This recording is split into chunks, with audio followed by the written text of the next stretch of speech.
Uy, sister! Alam mo, nakakatuwa yung unang episode ng Heroes of Faith sa Youth Worshiping God nung Aoman. Kitang-kita mo talaga doon yung pananampalataya na nasulat sa Biblia. Oo nga kala mo tuloy may mga superpowers yung mga anchor natin doon. Yung pala, ipipicture nila ang Heroes of Faith na dapat natin tularan sa paglilingkod sa Diyos. Tama, partner! Ano? Tara?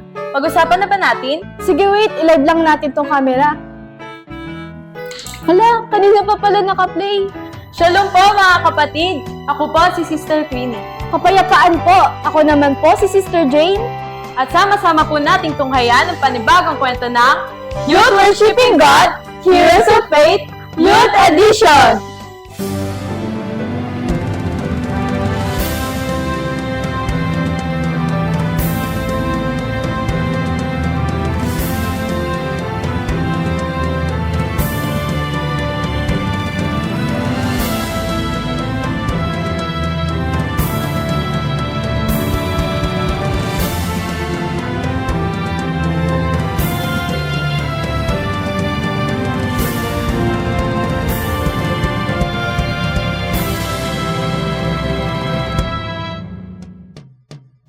Talaga namang napakarami na nating natutunan sa mga nakaraang episode ng Heroes of Faith.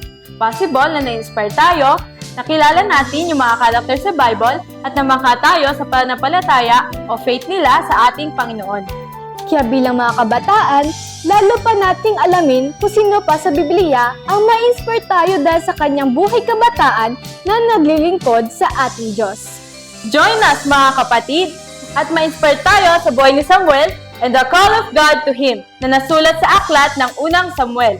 Simulan natin sa magulang ng batang si Samuel, si Hannah. Si Hannah ay isang mabuting babae. Ang asawa niya ay si Elkanah, isang mabuting lalaki. Sila ay sumasamba sa Panginoong Diyos at nagpapakita ng kabaitan sa ibang tao. Ngunit may isang bagay na wala sa buhay ni Hannah. Ibig niyang magkaroon ng isang anak.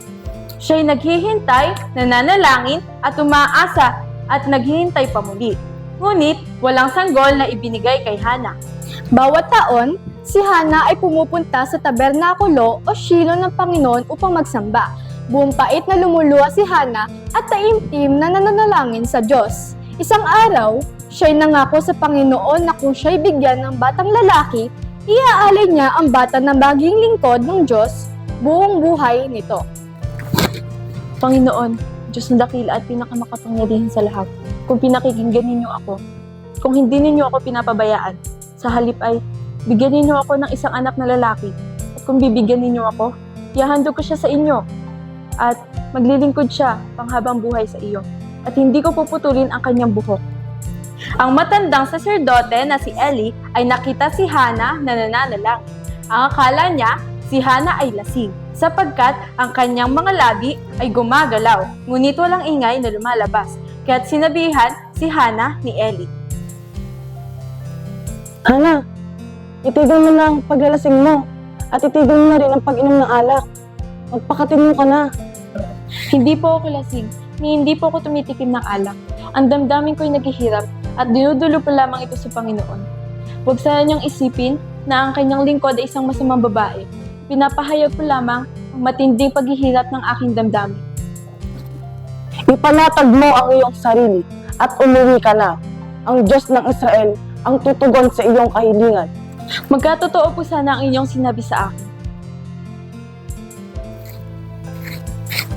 Pagkasabi niyaon, bumalik siya sa kanilang tinutuluyan at kumaing wala ng bigat ng kanyang kalooban. Ang mga salita ni Eli ay nakapagbigay ng pag-asa sa kaniya. Hindi nagtagal, malaking kasiyahan ang pumuno sa puso ni Hannah. Dahil naalala siya ng Diyos at kanyang panalangin ay sinagot ng Panginoon. Kaya si Hannah at Elkanah ay nagkaroon ng anak na lalaki na pinangalanang Samuel, na ang ibig sabihin ng Samuel ay nadinig ng Diyos. Ngunit maalala kaya ni Hannah ang kanyang pangako sa Diyos? After nun, tumigil si Hannah sa pagpunta niya sa tabernakulo Nako, nakalimutan kaya niya ang kanyang pangako sa Diyos? Siyempre, hindi.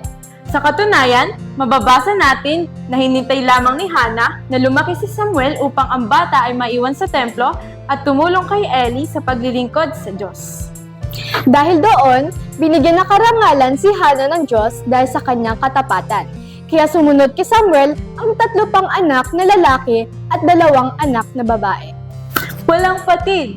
Taon-taon, pumupunta si Hana sa tabernakulo upang sumamba sa Diyos at nagdadala ng bagong tahing balabal para kay Samuel.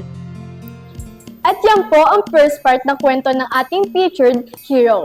Nabitin ba kayo mga kapatid? Siyempre, hindi pa yan ang end.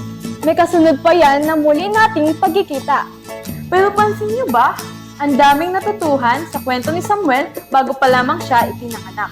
Isa na doon, napakapangyarihan talaga ng pananalangin sa Diyos. Nabigyan ng anak si Hana at Elkanah ng dahil sa walang patid na pananalangin sa Diyos. So meaning, walang imposible sa ating Panginoong Diyos kapag kalooban niya talaga. Kung may pagsubok man tayo, may sitwasyon tayong pinagdaraanan, at may gusto tayong hilingin, idulog lamang natin lagi sa ating El Shaddai o makapangyarihang Diyos. Isa pa po, hindi inuurong ni Hana ang kanyang kalooban upang i-dedicate ang kanyang anak sa buong buhay nito sa paglilingkod sa Diyos. Gayon din tayo sa ibang paraan. Sumunod lamang tayo sa plano ng Diyos sa ating buhay. Hayaan natin ang Diyos na mag-direct sa ating patutunguhan. At tandaan natin, siya ang unang-unang tutulong sa atin kapag sinunod natin ang kanya mga utos. Unang bahagi pa lamang po ito ng kwento ni Samuel.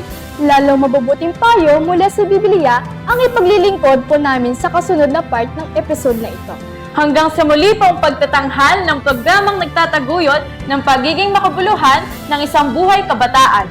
Mula po dito sa Antipolo City, ako po ang inyong lingkod, Sister Queenie Kagampan. At ako naman po si Sister Jane, Janeline Bihag.